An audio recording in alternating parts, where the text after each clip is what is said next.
As we're getting closer to putting this car back on the road, I'm starting to think about being able to see where I'm going. So I'm going to tackle all the jobs to do with the wipers. The washer bottle's going in here, but before I do that there's a couple of little relays that'll be in the way of that, and I better just hook those up. I had to look back at one of the earlier videos to confirm the position of these.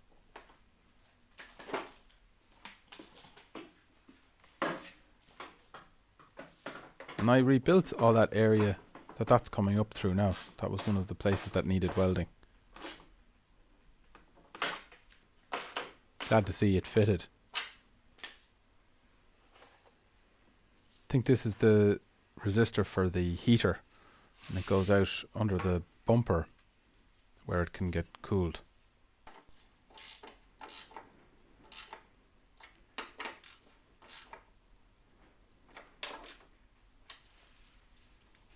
I hope I'm routing all these wires the right way. I'm sure I'll find out when I start fitting the lights. That's a little bit of Q60 silicone spray to preserve the rubber seal for the washer motor.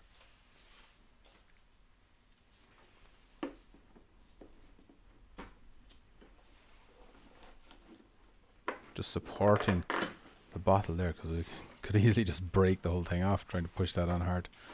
I'll use a little bit more of that silicone on the hose for the washers,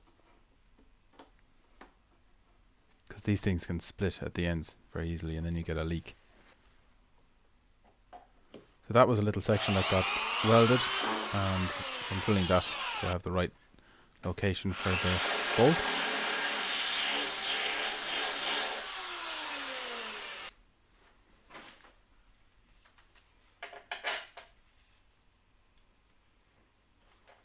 Lucky to have a box of plenty of these.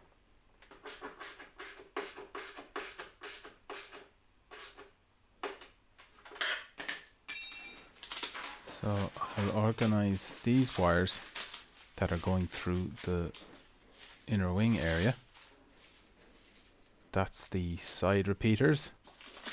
That defines the era of this car, because my cadets are pre-side repeaters.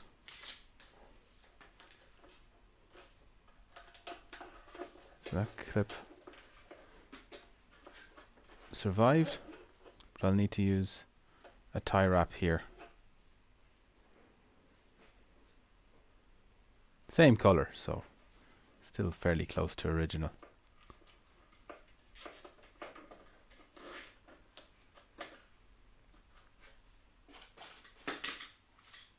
Keep it tidy. Well, that other one didn't survive in the end, so another tie wrap.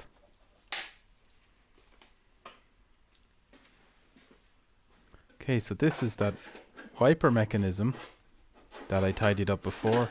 I don't know if you remember, but I had to make a replacement plate for the center wiper post because that had rusted really badly. I'd say it was an afterthought of design. Perhaps they found a fault in testing that they were actually damaging the valence, the wiper arms over time. So at least I have all that work done, because that was actually quite an ordeal.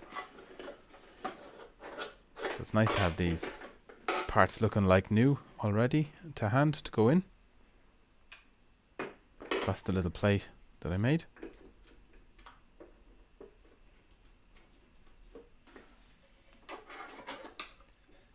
Now fix up the wiper motor.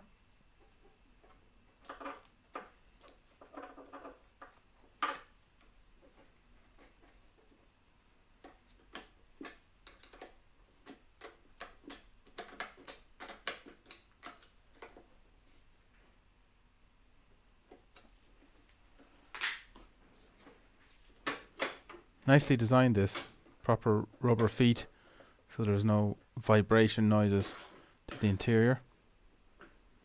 Tighten all those. They've got a cylinder down the middle, so you can actually clamp them up. They're not just tightening against the rubber. So very well made. That's the right connector.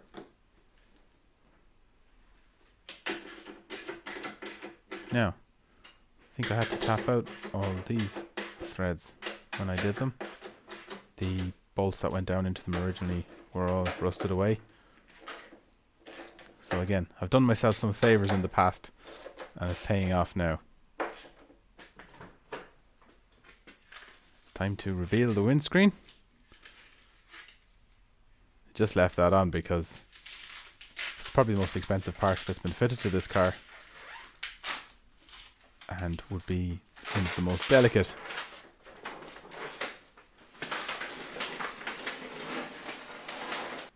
There was a little bit of glue residue from the masking tape because it had been on it so long. And I find the Q10 penetrating fluid is really good for removing this.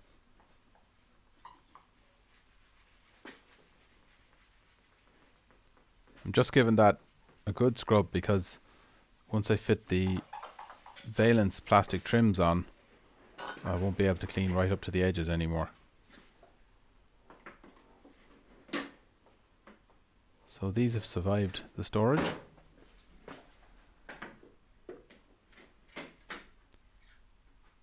The original clips for these broke when I was taking them off, so I was delighted to be able to get a pack of similar ones to hold them in place.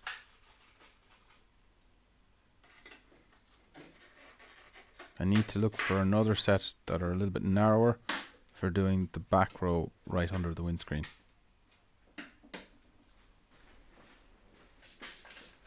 Now, just give the windscreen a clean, because if there's any grit in the dust that has settled on the car, the last thing I want is the wipers to rub it across the new glass.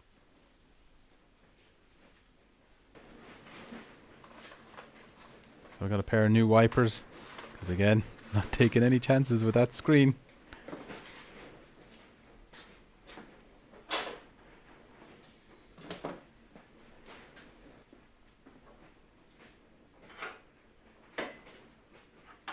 There's a short arm to go with a long wiper and a long arm to go with a short wiper. So you got to get these right. The longer wiper is in front of the driver.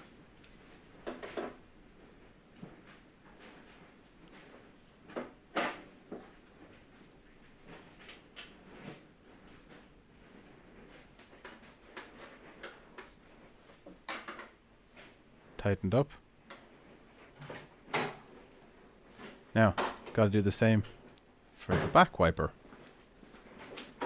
Although it's a much simpler mechanism, the motor drives the wiper directly. Similar quality design though, totally floating motor on rubber bushes.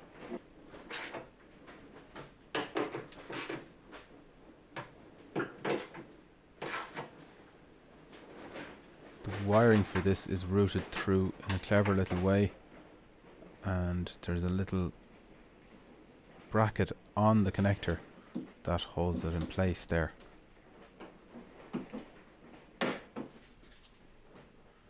Now, the rear washers, they're routed through two staggered holes there in the panels.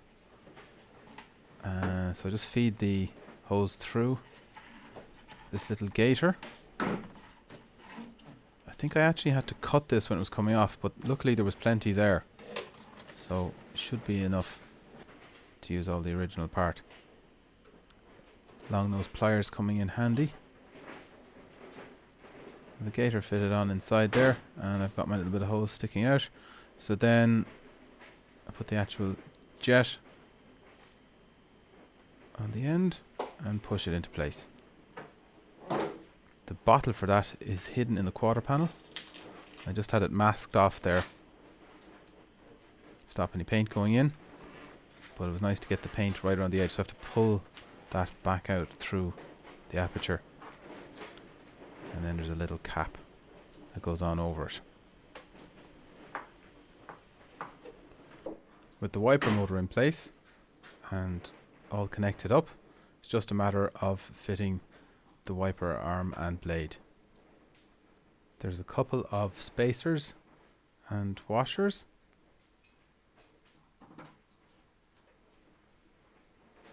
And then it just pushes down onto the spindle and is tightened on with a nut.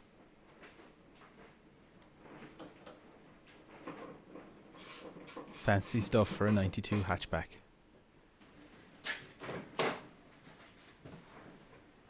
Let's see if they work.